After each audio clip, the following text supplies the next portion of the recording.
우리는 오늘 전혀 다른 세상에 살고 있습니다.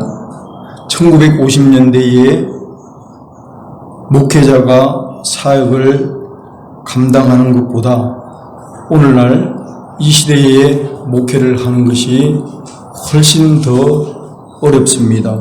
왜냐하면 문화, 사회적 주변 환경의 변화, 다운하고 있는 상황 속에서 사람들이 의식의 변화, 물질 만능주의 문화 속에서 살아가는 사람들의 삶의 가치관의 변화, 이런 것들로 인해서 목사님들이 목회하기가 아주 힘들어졌습니다.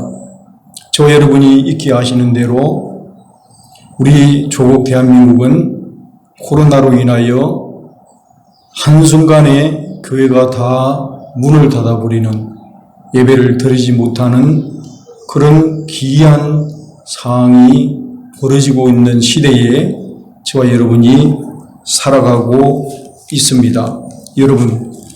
여러분들은 변질과 변화를 어떻게 설명할 수 있습니까? 변질은 무엇이고 변화는 무엇인가? 이것이 같은 단어는 아닐 것입니다. 한 번은 냉장고 문을 열어서 우유를 마시는데 우유가 맛이 갔어요. 그 우유를 한 모금 들이키는 순간 속에서 욱 하고 올라왔습니다. 그리고 하는 말이, 상해서 이 우유가 변질돼서, 그렇게 우리는 말을 합니다. 여러분들도 경험해 보셨을 것입니다.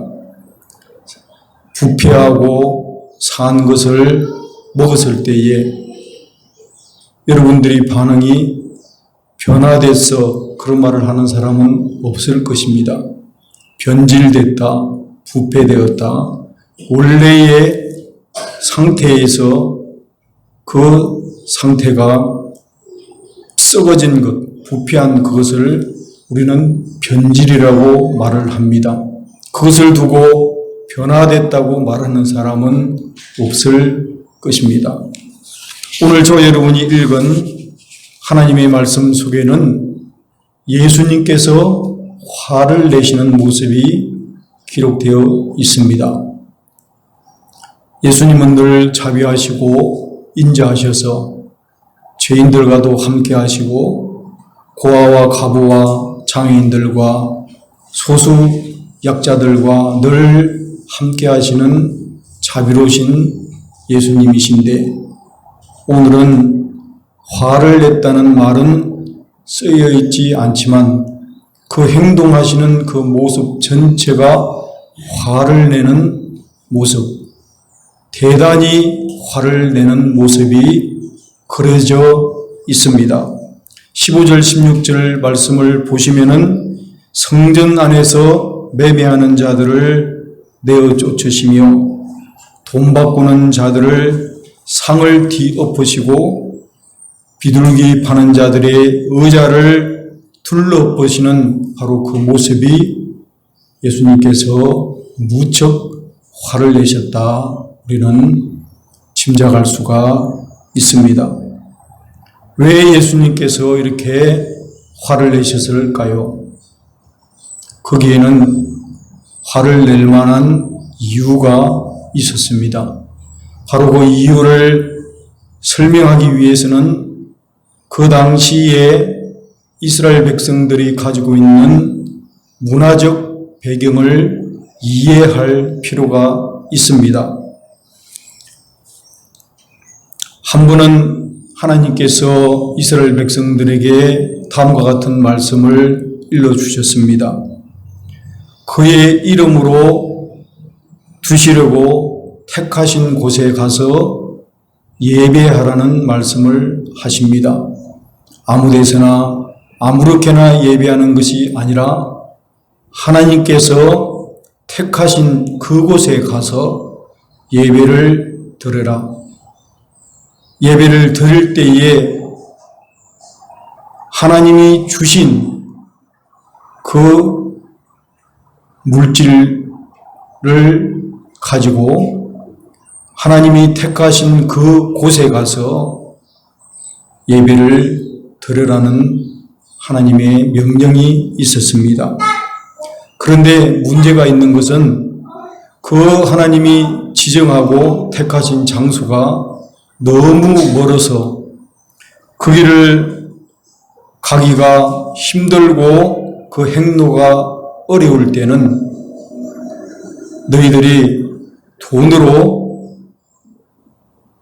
바꾸어서 그 돈을 가지고 하나님이 택하신 그 장소에 가서 그 돈으로 바꾸어 소나 양과 포도주나 독주를 사서 그곳에서 하나님이 택한 그 장소에서 예배를 하도록 하라는 문화적 배경이 있었습니다.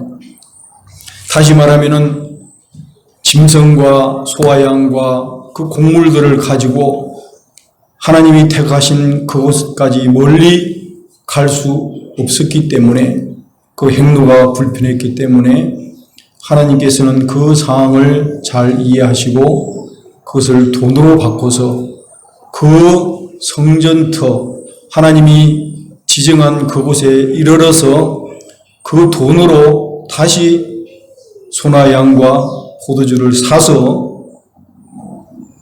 하나님이 지정한 그 장소에서 예배를 드리라는 그런 문화적 배경이 있었습니다. 이것이 시간이 지나고 세월이 흐름에 따라서 사람들이 그 하나님의 원래 의도하신 목적과 뜻을 어기고 그 매매하는 장사꾼들이 성전 맡은 자들과 결탁하여 뒷돈을 주고 아부를 하고 모삭을 꾸민 후에 성전 안까지 들어와 그 성전 안을 마켓 플레이스로 시장터로 만들어버리는 그런 일을 예수님 시대에 행하셨던 것입니다.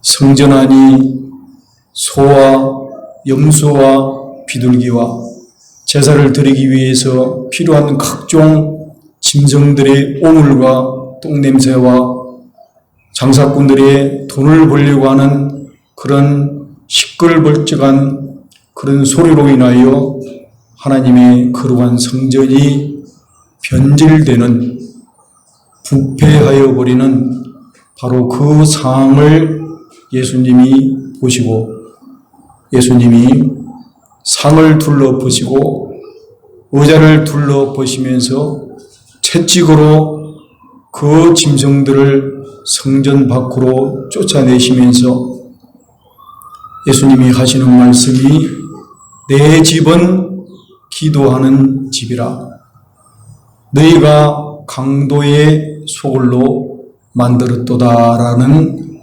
책망을 하신 내용이 저와 여러분이 읽은 본문의 말씀입니다. 예수님께서 화를 내신 이유는 원래 만드신 목적과 의도를 벗어나 변질될 때 바로 그때에 예수님이 화를 내셨던 것을 우리는 명심해야 합니다. 변질이라는 것이 무엇입니까? 하나님의 진리를 거짓 것으로 바꾼다는 뜻입니다. 바꾼다. 하나님의 원래 목적을 사람이 바꾸어 버리는 피조물을 조물조보다 더 경배하고 섬기는 거꾸로 된 그 상태를 변질이라고 로마서 1장 25절에는 말하고 있습니다.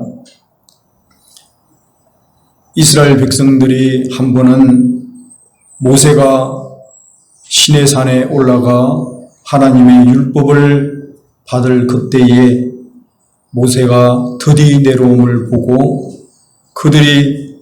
백성들이 아론에게 하였던 말을 우리는 기억할 수 있습니다. 일어나 무리들이 아론에게 말하기를 우리를 인도할 신을 만들자. 우리가 기다리던 모세는 어찌 되었는지 알지 못하겠노라. 그러자 아론이 그들의 말을 듣고 너희의 아내와 자녀들의 귀에서 금고리를 빼고 손에서 손가락질을 빼어 금신상을 만들었습니다.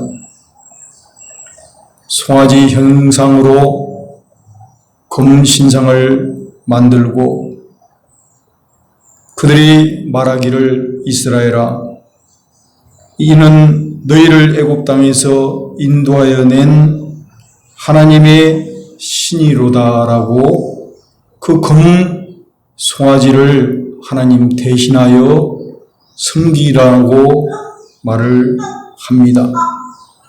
그것을 가르쳐 성경은 부패하였다라고 기록하고 있습니다.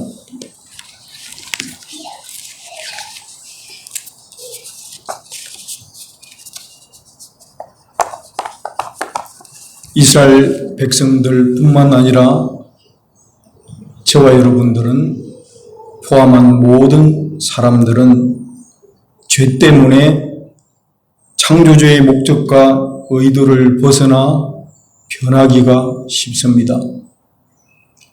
먼 이스라엘 사람들의 이야기가 아니라 오늘날 저와 여러분의 현실 속에서도 우리는 늘 변질되기 쉽고 깨지기 쉬운 존재로 살아간다는 뜻입니다.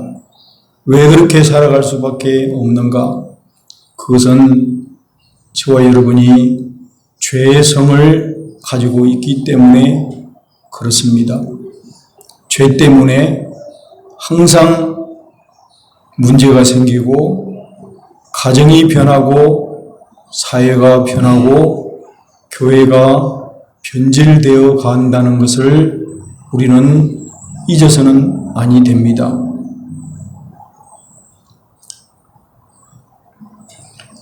하나님은 원래 저와 여러분을 하나님의 영광을 위하여 창조하셨습니다. 내 이름으로 불려지는 모든 자, 곧 내가 내 영광을 위하여 창조한 자를 오게 하라는 말씀 속에 저와 여러분은 하나님의 영광을 위해서 창조되었는데 하나님이 우리를 지으셨고 만들었는데 우리는 그 목적대로 살아가지 못하고 우리 소견에 옳은 대로 하나님보다 세상을 더 사랑하고 우리의 우상을 나름대로 만들어 놓고 섬기게 되는 것입니다. 왜 그런가? 그것은 죄가 우리 마음속에 내재하고 있기 때문에 우리는 늘 하나님을 말씀에 순종하지 못하고 변질되어 가는 그런 우리 모습을 발견할 수가 있습니다. 로마서 7장에 보면은 이러한 상태를 사도 바울은 이미 깨달고 그는 여기에 대해서 다음과 같은 말을 하고 있습니다. 나는 육신에 속하여 죄 아래 팔렸도다. 내가 행하는 것은 내가 알지 못하노니 곧 내가 원하는 것을 행하지 아니하고 도리어 미워하는 것을 행함이라. 만일 내가 원하지 아니하는 것을 하면 이를 행하는 자는 내가 아니요 내 속에 거하는 죄이니라. 그렇습니다. 죄가 우리가 원하는 것을 하지 못하도록 늘 우리를 잡아 끌어당기는 것을 저와 여러분은 경험할 수 있습니다. 우리가 늘 사람과의 관계 속에서도 내가 그 말을 하지 말아야 했었는데 왜 그렇게 실수를 했을까 후회할 때가 있습니다. 그것은 저와 여러분이 죄성이 있기 때문에 그렇다는 뜻입니다. 죄는 늘 우리를 사로잡고 우리를 참으로 죄 아래 팔아버리는 그런 역할을 시시각각으로 하고 있습니다. 이럴 때에 우리가 그 죄에서 벗어나기 위해서는 날마다 저와 여러분이 그 죄의 세력과 싸워야 한다는 것입니다. 그래서 부패하지 않으려고 하면은 여러분이 날마다 내 속에 일어나는 그 못된 성품과 죄의 모습과 하나님이 원하시는 요구하시는 성령의 그 뜻과 충돌하는 그 싸움이 매일매일 순간순간 우리의 삶 가운데 일어난다는 것을 기억하시고 사도 바울의 고백처럼 저와 여러분은 날마다 죽어야 하는 것입니다. 성령의 힘으로 성령의 능력으로 그 죄의 세력과 싸워서 승리할 수 있는 저와 여러분 되시기를 주님의 이름으로 축복합니다. 본질에서 벗어난 변질은 과거에도 오늘날 우리가 사는 시대에도 볼 수 있습니다. 여러분, 하나님이 교회를 만드신 목적과 기능에 있어서 벗어나는 일을 오늘도 우리는 볼 수 있습니다. 여러분, 하나님은 손으로 지은 집에 가두는 일을 해서는 아니 됩니다. 교회당 건물을 지어놓고 그 소유가 사람에게 있는 것처럼 자랑을 하고 그 건물이 마치 전부인 것처럼 말하는 사람들이 있습니다. 참으로 어리석은 일입니다. 오늘날도 그러한 것을 볼 수 있습니다. 교회당 안에 하나님을 가두어 놓고 마치 손으로 지은 집 안에 하나님이 계신 것처럼 말을 하고 자기들끼리 모여서 축하하고 떠들고 난리 지기는 모습을 오늘날에도 볼 수가 있다는 뜻입니다. 한 번은 솔로몬이 7년 동안 솔로몬 성전을 가장 아름답게 지었습니다. 그 솔로몬 성전은 지금도 예루살렘 이스라엘 땅에 가면은 있습니다. 얼마나 아름다운 성전인지 모릅니다. 솔로몬이 7년이라는 세월 동안 그 성전을 지었습니다. 그리고 그가 하는 말, 참으로 주를 위하여 계실 성전을 건축하였나이다. 주께서 영원히 계실 처소라고 그가 고백을 했습니다. 그때에 하나님이 솔로몬에게 또는 우리들에게 뭐라고 하신 말씀을 우리가 분명히 기억해야 합니다. 사도행전 7장에는 여기에 대해서 다음과 같은 말씀을 우리에게 들려주고 있습니다. 지극히 높으신 이는 손으로 지은 곳에 계시지 아니하시니 선지자가 말한 바 주께서 이르시되 하늘은 나의 보좌요 땅은 나의 발등상이니 너희가 나를 위하여 무슨 집을 짓겠으며 나의 안식할 처소가 어디 있느냐. 그렇습니다. 하늘과 땅이 하나님의 보좌요 발등상인데 인간이 지어놓은 그 집안에 그 우주의 주인 되시고 만유의 왕이 되신 하나님을 그 안에 가두는 그런 어리석은 일을 예로부터 사람들은 해왔고 오늘도 수많은 교회들이 그렇게 생각하는 사람들이 많이 있다는 뜻입니다. 여러분, 하나님은 사람이 만들어 놓은 교회당 안에 가둘 수 없다는 것을 꼭 기억하셔야 합니다.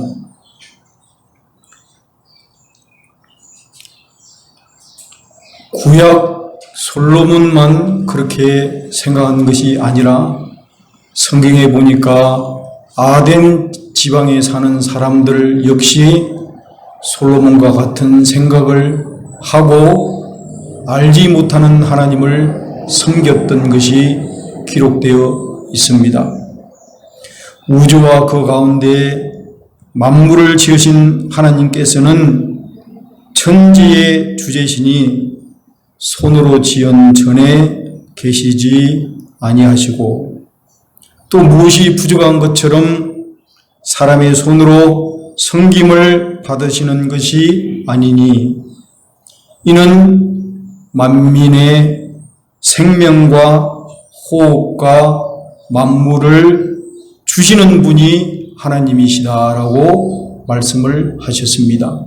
그렇습니다.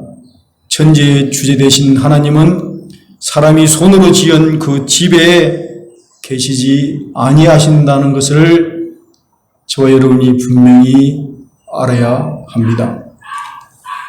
그러면은 교회라는 것은 과연 무엇인가? 저와 여러분이 앉아있는 이 교회당의 의미는 어떤 의미를 가지고 있는가? 그러면 교회에 모이지도 말고 무교회주의로 살아야 하는가? 성경은 그렇게 말하지 않습니다. 성경이 우리에게 가르쳐주는 것은 교회의 기능은 두 가지 기능이 있습니다. 하나는 저 여러분이 오늘 예배드리기 위하여 모이는 기능이 있고 모여서 예배하고 성경 공부하고 기도하고 찬양하고 성도가 교제하는 그런 기능이 교회당 안에 있고 또 다른 기능 하나는 모여있는 저와 여러분이 모여있을 뿐만 아니라 세상에 나가서 여러분이 사시는 삶의 현장에서 또는 우리 성진숙 선교사님처럼 해외로 나가서 하나님이 우리에게 신신당부하고 또 부탁하시는 말, 너희는 온 천하에 두루다니며 하나님의 나라의 복음을 전파하라는 그 두 가지 기능이 교회에 있다는 뜻입니다. 모이는 기능과 나가는 그 두 가지 기능이 이 교회당 안에 존재한다는 뜻입니다. 이렇게 볼 때에 우리 뉴욕 선교로 교회는 참 하나님의 뜻을 올바르게 분별은 했습니다. 그리하여 비록 몇몇 되지 않는 교인들이 모였지만 하나님이 명령하신 대로 순종하고 그 말씀하신 대로 실천하기 위하여 모범을 보인 자랑스러운 교회요, 예수님이 기뻐하시는 교회라는 것을 우리 스스로 인식하고 그것을 자랑스럽게 여길 줄 아는 저와 여러분 되시기를 주님의 이름으로 축복합니다. 교회의 기능은 모으는 기능뿐만 아니라 흩어져 나가는 기능까지 포함하는 기능이 있을 때에 그것을 우리가 성경적인 교회라고 말할 수 있는 것입니다. 그런데 오늘날 교회의 모습은 모이는 것은 잘해요. 교회 안에서 음식을 먹고 또는 바자회를 하고 교회 안에서 수많은 프로그램을 도입해서 사람을 마케팅해서 모으는 일은 너무너무 잘합니다. 반면에 교회가 부족한 것은 나가는 일을 선교적 교회로서의 사명을 감당하는 일은 너무나도 부족한 것이 오늘날 교회의 현실이라는 것을 저와 여러분이 직시하셔야 합니다. 교회의 사역은 세상의 구원을 위한 하나님의 우주적이고 역사적인 계획과 긴밀하게 연결이 되어 있습니다. 어느 신학자에 따르면 교회의 백성이 아닌 하나님의 백성이 되라고 저와 여러분을 하나님이 불러주셨다고 합니다. 하나님 나라 백성은 먼저 하나님 나라와 그 정의를 구합니다. 교회 백성들은 정의와 자비와 진리의 문제보다 교회 일에 우선을 합니다. 교회 백성들은 사람을 교회 안으로 어떻게 하든지 들어오게 할지에 대하여 생각을 합니다. 그러나 하나님 나라의 백성들은 어떻게 교회를 세상 속으로 들어가게 할지에 대해서 생각을 합니다. 교회 백성들은 세상이 교회를 변하게 할까 두려워합니다. 그러나 하나님의 나라의 백성들은 교회가 세상을 변화시키는 것을 보기 위해서 사역을 하고 있습니다. 여러분, 우리가 변질되지 않기 위해서는 저와 여러분이 여호와께로 돌아가셔야 합니다. 오늘날에는 교인들에게도 회개하라, 잘못했다고 지적하면은 그 지적을 받아들이고 회개를 하고 하나님께 돌아와야 하는데 교회가 여기만 있냐? 옮기면 된다. 그런 식으로 말하는 교인들이 뉴욕에는 너무나 많이 있습니다. 여러분 분명히 기억해 두셔야 될 것은 이거는 제 말이 아니라 하나님의 경고입니다. 믿는다는 것은 회개 없이는 불가능하다는 것을 반드시 기억하셔야 합니다. 회개가 없는 믿음은 거짓 믿음이요 구원함이 없는 믿음인 것입니다. 믿음 속에는 반드시 여호와께로 돌아가는 행위가 수반해야 그 믿음이 참되다는 것을 기억하셔야 됩니다. 성도들의 잘못된 생활 습관, 신앙생활을 목사님이 그 영혼을 사랑하는 마음에서 지적을 할 때에 그것을 듣고 돌이켜서 하나님께 돌아갈 수 있는 그런 상황이 되시기를 예수님의 이름으로 권면을 합니다. 오라 나는 곤고한 사람이로다. 이 사망의 몸에서 누가 나를 건져내랴. 죄로 인하여 우리를 얽매이는 그 무거운 짐, 그 사망 가운데 끌어당기는 그 우리의 영적 질고에서 누가 우리를 건져낼 수 있으랴.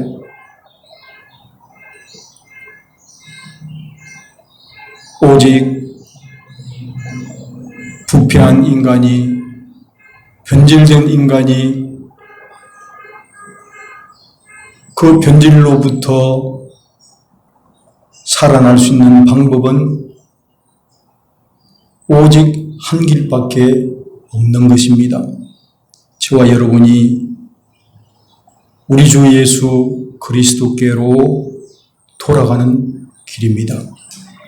우리 주 예수 그리스도로 말미암아 하나님께 감사하리로다. 그런즉 내 자신이 마음으로는 하나님의 법을, 육신으로는 죄의 법을 섬기노라. 저와 여러분을 그 무거운 속박 가운데, 짐 가운데에 우리를 해방시켜 줄 수 있는 힘은 우리 자신에게 있는 것이 아니라 우리를 위하여 피 흘려 십자가에 돌아가신 예수 그리스도께 우리가 돌아갈 때에 그 모든 무거운 쇠사슬이 끊어지고 그 결박이 풀어지면서 우리가 죄 가운데 노임을 받을 수 있다는 것을 꼭 기억하시기를 바랍니다. 우리 자녀들이 세상 풍락, 연락으로 인하여 부패해져 가고 변질돼 갈 때 그들을 살릴 수 있는 비결도 한 가지밖에 없는 것입니다. 그들이 참으로 하나님을 만나는 그 방법, 그들이 전심으로, 진심으로, 인격적으로 여호와께 돌아가 주 예수 그리스도를 만날 때에 그 타락한 상태에서, 그 부패한 상태에서 새로워지는 줄로 믿습니다. 저와 여러분이 날마다 십자가의 보혈로 죽어야 할 것입니다. 우리 전행복 전도사님께서 찬양을 드릴 때마다 예배에 나오기 전에 십자가의 보혈 앞에 우리의 죄를 고백하고 씻음 받아 하나님께 예배드리기에 합당한 사람으로 세워지기를 기도하는 그것도 바로 이러한 원리에 입각해서 말씀을 드리는 우리 뉴 선교로 성도님, 주님은 저와 여러분에게 어떤 존재이십니까? 만일 하나님이 우리를 위하시면 누가 우리를 대적하리요?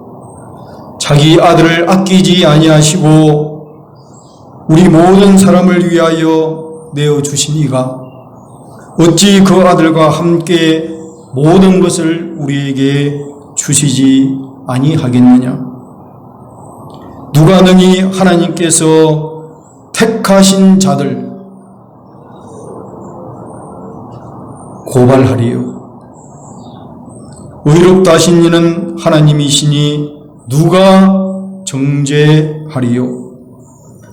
죽으실 뿐 아니라 다시 살아나신 이는 그리스도 예수시니 그는 하나님 우편에 계신 자요 저와 여러분을 위하여 간구하시는 분인 줄로 믿습니다. 하나님이 저와 여러분을 택하신 자라고 했는데 이 택하신 자라는 말을 다른 말로 번역하면은 하나님이 너는 내 것이다 라는 뜻입니다. 저와 여러분은 하나님의 소유입니다. 우리가 누리고 있는 모든 것들은 하나님으로부터, 하나님의 은혜로부터 주어져 있다는 것을 기억하시고 불평과 원망 대신에 늘 감사하시기를 바랍니다. 지금 있는 이 조건이 우리에게는 최상의 조건이라는 것을 기억하십시오. 이보다 더 좋은 것은 없습니다. 주님이 함께하는 그곳이 천국이요, 주님이 다스리시는 그곳이 천국이요, 최상의 것이라는 것입니다. 주님은 저와 여러분에게 복 주시기를 원하십니다. 사랑하는 주의 자녀들에게 한량없는 은혜와 복을 주시길 원하십니다. 그런데 그 복받을 조건은 명령하신 대로 저와 여러분이 다 행하는 것입니다. 우리가 주의 말씀을 잘 청종하시고 부지런히 배우고 성경 공부하고 그 말씀을 깨달아 주께서 내게 명령하신 대로 다 행한 후에 하나님이 주시는 축복을 경험할 수 있는 것입니다. 하나님은 저와 여러분에게 복 주시기를 원하십니다.